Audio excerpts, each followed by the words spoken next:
নাচি ভাল পাওঁ গতিকে সদায় নাচি যাম কাৰণ কিয় এয়াই হ'ল মোৰ দৰ্শক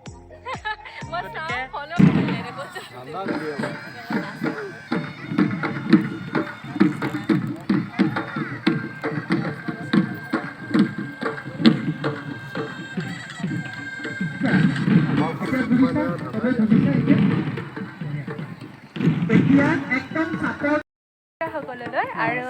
এয়া উদয়দা সকলোৱে চিনি পায় অসমৰ প্ৰিয় নৃত্যশিল্পী সকলোৰে পৰিচিত আজি আমাৰ ইয়ালৈ আহিছিলে বৰহাটলৈ কৰ্মশালা আছিলে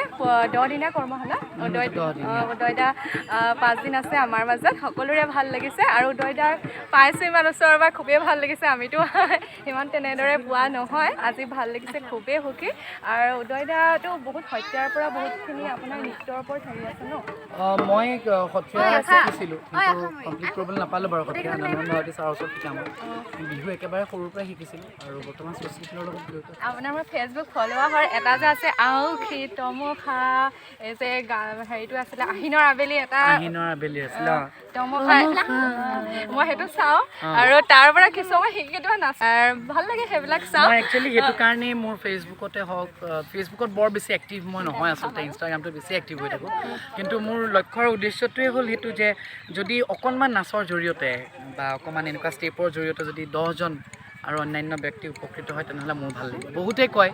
বহুতে বেয়াকৈও কয় যে কিয়নো ছোৱালীৰ নাচ নাচিব লাগে কিন্তু মই নাচি ভাল পাওঁ গতিকে সদায় নাচি যাম কাৰণ কিয় এয়াই হ'ল মোৰ দৰ্শক গতিকে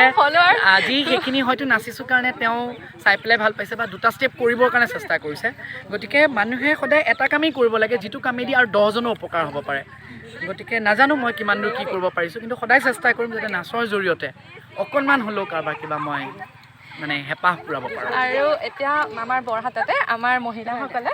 আমাৰ ইয়াতে 28 তাৰিখে জয়মতী স্মৃতি দিৱস পাতিবলৈ লৈছে আৰু তাত মই এটা অভিনয় লৈছোঁ জয়মতী হিচাপে প্ৰথমবাৰৰ বাবে জয়মতী এবাৰ অভিনয় কৰি কি হয় নাজানো আপুনি যদি অকণমান উৎসাহিত কৰে এটা ভাল হ'ব ডেফিনেটলি যিকোনো কামতে যেতিয়া মানুহ লাগি থাকে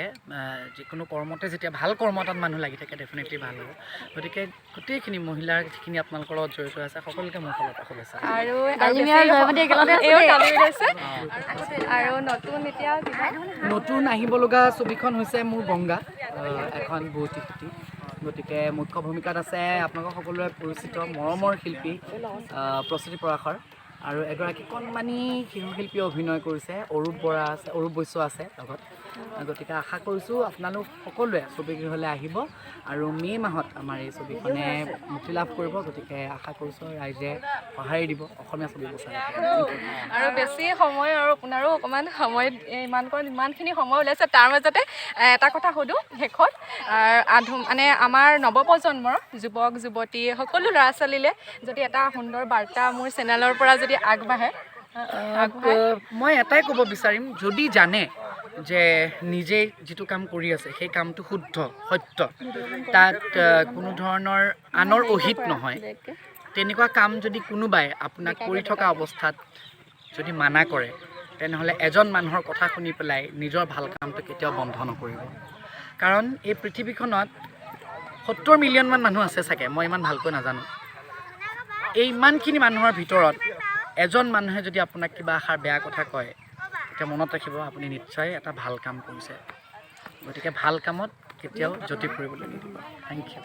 আৰু মোৰ চেনেলটোৰ বিষয়ে অকণমান যদি কৈ দিয়ে চেনেলটো ছাবস্ক্ৰাইব কৰিব সকলোৱে মৰম দিব ধন্যবাদ আপোনালোক শুভেচ্ছা থাকিল নতুন নতুন দিশত আগবাঢ়ি যাওক ভাল লাগিলে ধন্যবাদ আৰু এতিয়া মই শেষত এইটোকে ক'ব বিচাৰোঁ মই যিহেতু ভিডিঅ'টো সামৰণি মাৰিম সেইবাবে আৰু তেওঁৰ লগত উদয়দাৰ লগত যিমানখিনি কথা পাতিলোঁ বেছি সময় নহয় দেখিছে অকণমান সময় পাতিছিলোঁ আৰু তাৰ সেই কথাৰ মাজতে মই বুজি উঠিলোঁ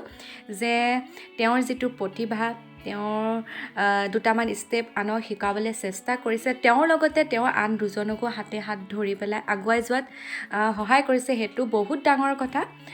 সকলোৰে সন্মান জনাব লাগে তেওঁৰ কৰ্মক আৰু প্ৰত্যেকৰে নিজৰ নিজৰ প্ৰতিভা লুকাই থাকে কিছুমানে নাচি ভাল পায় কিছুমানে গান গাই ভাল পায় কিছুমানে কবিতা ভাল পায় সকলোৰে নিজৰ নিজৰ প্ৰতিভা থাকে নিজস্বতা থাকে আৰু ময়ো সেই হিচাপে মই নৃত্যৰ ওপৰত বেছি আগ্ৰহী খুব ভাল লাগে আৰু মই বেছি নচা নাই সৰুতেই নাচিছিলোঁ স্কুলমানত থাকোঁতে আৰু তথাপিতো কেতিয়াবা ঘৰতে সেই যিটো মোৰ আগ্ৰহ ভাল লাগে তেনেদৰে মোবাইল চাই এনেই নিজেই নাচোঁ, ক'তো নাচিবলৈ নাযাওঁ, তেনেকৈ ঘৰতে নাচোঁ, ছোৱালীকো অকণমান শিকাওঁ।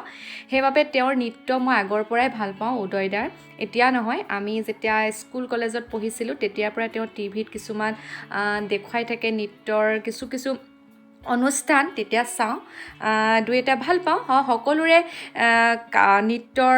অকল উদয়দা বুলি নহয়, মই সুনীতা কৌশিক অভিনেত্ৰী আমাৰ চিনি পায় সকলোৱে, তেওঁৰো কিছুমান নৃত্য ভাল পাওঁ, তেওঁৰো মই চাওঁ। আৰু আজি যিহেতু বৰহাটলৈ আহিছিলে সেইকাৰণে মই লগ কৰিলোঁ। আৰু প্ৰত্যেকৰে ভাল বেয়া সকলোৰে থাকে, তেওঁ কৈছে। আৰু এটা কথা মোক খুব ভাল লাগিলে তেওঁ কৈছে যে আনৰ অহিত চিন্তা নকৰাকৈ আপুনি কোনোবা এটা কাম যেতিয়া আগবাঢ়ে সেই কামটোত আপোনাৰ এজনে বাধা দিব ঠিকেই, কিন্তু আন বহুত 10জনে আপোনাৰ সেই কামটোত আপোনাক উৎসাহ দিব, আশীৰ্বাদ দিব আগবাঢ়ি যাবলৈ। সেইবিলাক কামত কেতিয়াও এজনে কোৱাৰ লগে লগে আপুনি কেতিয়াও ভাগি নপৰিব। সেই কথাষাৰ মোৰ খুবেই ভাল লাগিলে। আৰু এনেকুৱা বহুত কথা আছে তেওঁৰ বাক্যকেইটাত বহুতখিনি আৱেগ বহুত সোমাই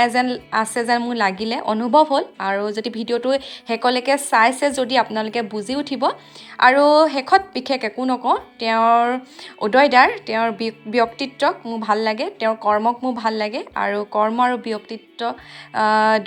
দুইটাকে সন্মান জনাই মই আজি ভিডিঅ'টো সামৰণি মাৰিলোঁ। আশা কৰোঁ আপোনালোকে ভিডিঅ'টো ভাল পালে। যদি ভাল পালে ভিডিঅ'টো চাই আগতে কোৱাৰ দৰে লাইক কৰিব, ছাবস্ক্ৰাইব কৰিব চেনেলটো, আৰু যিসকল নতুনকৈ আহিছে সেইসকলো ছাবস্ক্ৰাইব কৰিব, কিনাৰতে থকা বেল আইকনটো